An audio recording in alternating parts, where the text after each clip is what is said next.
غزوہ احد کے موقع پہ نبی کریم صلی اللہ علیہ وسلم کے چچا جناب امیر حمزہ رضی اللہ تعالیٰ عنہ اور حضرت مصعب بن عمیر رضی اللہ تعالیٰ عنہ دونوں صاحب شہید ہو گئے۔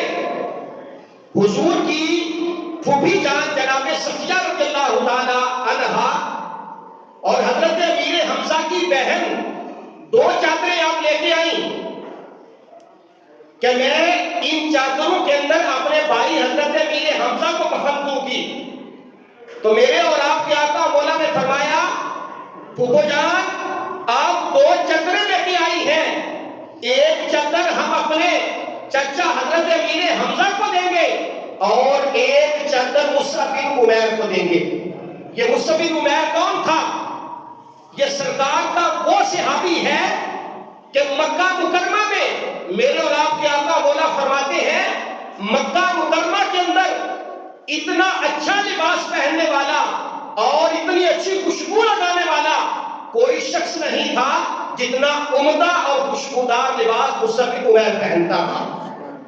فرماتے جس گلی سے گزرتے تھے کافی وقت تک خوشبو آیا کرتی تھی اور لوگ جان لیتے تھے کہ مصعب بن عمیر یہاں سے گزر کر گئے ہیں۔ مصعب بن عمیر گزر رہے تھے، میرے اور آپ کے آقا کی نظروں میں آ گئے، اور جو سرکار کی نظروں میں آ جاتا ہے خدا کی قسم وہ دنیا اور آخرت میں کامیاب ہو جاتا ہے۔ مصعب بن عمیر صحابی رسول بنے، سرکار کی زلفوں کے اسیر بن گئے، پہلے اعلیٰ لباس پہنتے تھے، اعلیٰ خوشبو لگاتے تھے۔ ماں کافرہ تھی، کہنے لگی بیٹے دین اسلام چھوڑ دے۔ آپ نے کہا اماں جان میرے بدن سے جان تو جا سکتی ہے، محمد عربی کا دامن میں نہیں چھوڑ سکتا۔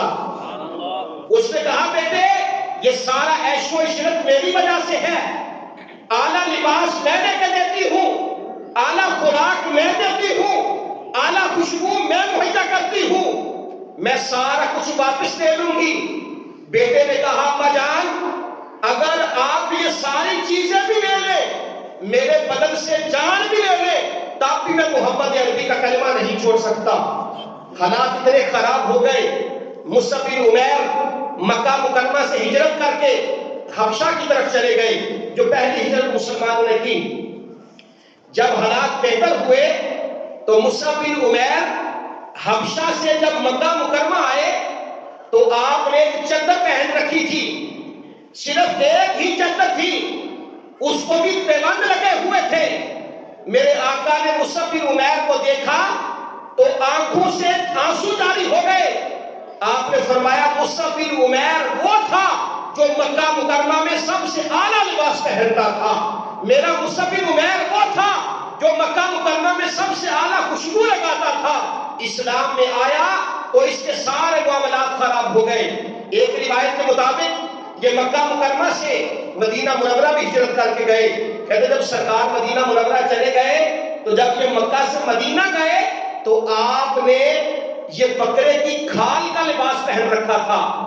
میرے بھائیوں ان صحابہ نے اپنے لباس کو نہیں دیکھا، اپنا کردار پیش کیا، تن من تن قربان کیا، پھر اللہ نے دنیا میں بھی عزت عطا فرمائی اور اللہ نے فرمایا کلًا وعد اللہ الحسنی، میرے حضور کے ہر صحابی کے ساتھ اللہ نے جنت کا وعدہ فرما دیا۔ آپ مصعب بن عمیر رضی اللہ تعالیٰ عنہ ہجرت کر کے مدینہ منورہ گئے، غزوہ احد پیش آیا، اب حضرت مصعب بن عمیر کی شہادت ہو گئی۔ احد کے مقام پہ 70 صحابہ ایک وقت میں شہید ہو گئے، جو آج بھی مدینہ منورہ میں شہداء کا جو مقبرہ ہے وہ مشہور ہے۔ آپ نے فرمایا مصعب بن عمیر کو میرے چچا حضرت امیر حمزہ کے ساتھ دفن کیا جائے گا۔ جب وہ چادریں لائی گئیں تو آپ کو چادر دے دی گئی، حضرت امیر حمزہ کا سارا جسم ڈھک گیا۔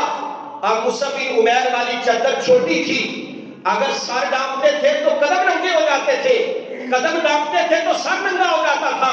میرے آقا نے فرمایا سر ڈھانپ دیا جائے، ان کے پیروں پہ جو گھاس ہے زخرف اسے ڈال دیا جائے۔ میرے بھائیوں وہ صحابہ جب 70 شہید ہوئے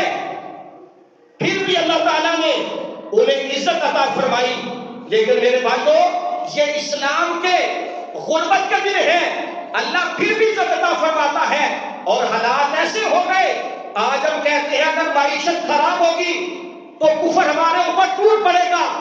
میرے بھائیوں جن کی معیشت ٹھیک ہے کیا وہ کفر کے سامنے کھڑے ہونے کے لیے تیار ہے؟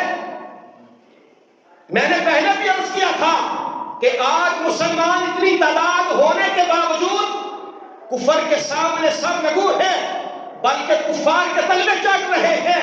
وہ صحابت ہے کہ بے قول و کفن پڑے رہے، نبی کی عزت پہ بات آئی تو تن من دن قربان کر دیا، پھر اللہ نے ان کے ساتھ محبت کا وعدہ بھی فرما دیا۔